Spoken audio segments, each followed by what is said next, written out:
नमस्कार, स्वागत है आप सभी का। मैं हूं हिमांशु और आप देख रहे हैं हलचल इंडिया। बेबाक खबर तेज असर। आइए नजर डालते हैं आज की खबरों। बागपत के बड़ौद थाना क्षेत्र के बडोली गांव के नशेड़ी युवक ने दराती से गला रेत कर अपनी मां को मौत के घाट उतार दिया। आरोपी शव को बोरे में भरकर खेत में ले गया और गड्ढा खोद कर दबा दिया। पुलिस ने आरोपित को गिरफ्तार कर उसकी निशानदेही पर शव और दराती को बरामद कर घटना का पर्दाफाश किया है। आरोपित ने नशे की हालत में मां की हत्या की है। आरोपित वर्ष 2021 में अपने बड़े भाई की भी हत्या कर चुका है और 3 महीने पहले ही तमंचा रखने के आरोप में जमानत से जेल से बाहर आया था। एएसपी एनपी सिंह ने बताया कि बडोली गांव के रहने वाले ईश्वर अपनी 70 वर्षीय पत्नी सावित्री और सबसे छोटे बेटे सुमित के साथ रहते हैं। सोमवार की रात ईश्वर ट्योडी गांव में इंटरलॉक की फैक्ट्री में चौकीदार की नौकरी करने गए थे, जबकि सुमित अपनी भांजी की शादी में इसपुर टील शामली गया था। घर पर सावित्री अकेली थी। शादी में सुमित ने ज्यादा शराब पी ली थी, जिसके बाद उसका रिश्तेदारों के साथ झगड़ा हो गया और वह रात लगभग 11 बजे अपने घर वापस लौट आया। नशे की हालत में उसने अपनी मां सावित्री से दरवाजा खुलवाया। शराब पीने को लेकर सुमित व उसकी मां के बीच बहस हो गई, जिसके बाद वह अपना आपा खो बैठा और अपनी मां की हत्या की योजना बना ली। मां के सोते समय सुमित ने घर में रखी दराती उठाई और गला रेत कर मां को मौत के घाट उतार दिया। आरोपी ने शव को बोरे में भर लिया और कंधे पर लाद कर घर के पीछे लगभग 200 मीटर दूर खेत में ले गया। कुछ देर बाद नशा उतर आया तो सुमित फावड़ा लेकर खेत में पहुंचा और गड्ढा खोद कर शव को दबा दिया। इसके बाद आरोपित घर आकर सो गया। उधर मंगलवार सुबह आरोपित के पिता ईश्वर घर आए तो सावित्री के बारे में पूछा। इस पर सुमित ने मां के बारे में कोई जानकारी न होने की बात कही। दोपहर लगभग 1 बजे सुमित के बड़े भाई अमित ने मां के बारे में जानकारी चाहिए तो उसने कुछ नहीं बताया। घर में उन्होंने एक कंबल पर खून लगा देखा तो शक होने पर पुलिस को मामले की जानकारी दी। इंस्पेक्टर कोतवाली मनोज कुमार चाहल पुलिस बल के साथ मौके पर पहुंचे और सुमित को हिरासत में लेकर पूछताछ की, जिसके बाद उसने हत्या का राजफाश किया।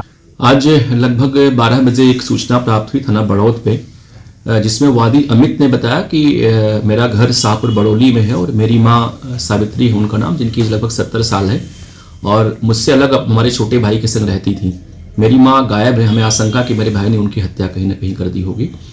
हमारे एसएचओ बड़ौद उनकी टीम तत्काल मौके पे गई, उसे गिरफ्तार किया उसके भाई को। उसका नाम सुमित है और जिसकी एज लगभग 26 साल है।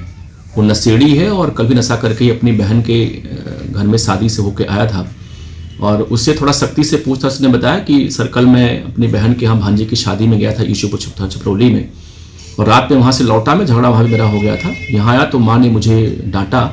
इसी पे मैं नाराज़ हो गया। पहले मैंने माँ को घूंसों से मुख में मारा और बाद में वहीं पे तराती पड़ी हुई थी, उससे मैंने गले पर उसके प्रहार के, जिससे उसकी मौत हो गई और उससे वो डर गया और बाद में उसका कहना था कि मैंने बोरे में उनकी डेड बॉडी को बंद करके ले गया और वहाँ पे गाँव में एक दूसरे खेत में फेंक दिया था।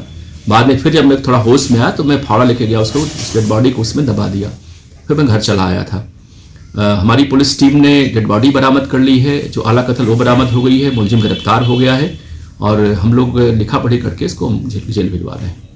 जी बिल्कुल, ये अभी इसने पूछताछ में बताया है कि 2021 में इसका सगा बड़ा भाई सोनू था और उसने भी पहले इसको मना किया कि आप स्मैक या दारू मत पीजिए, लेकिन ये माना नहीं। इसी बात को लेकर नाराज रहता था वो और इसीलिए वो लोग अपना परिवार अलग कर लिए थे इससे।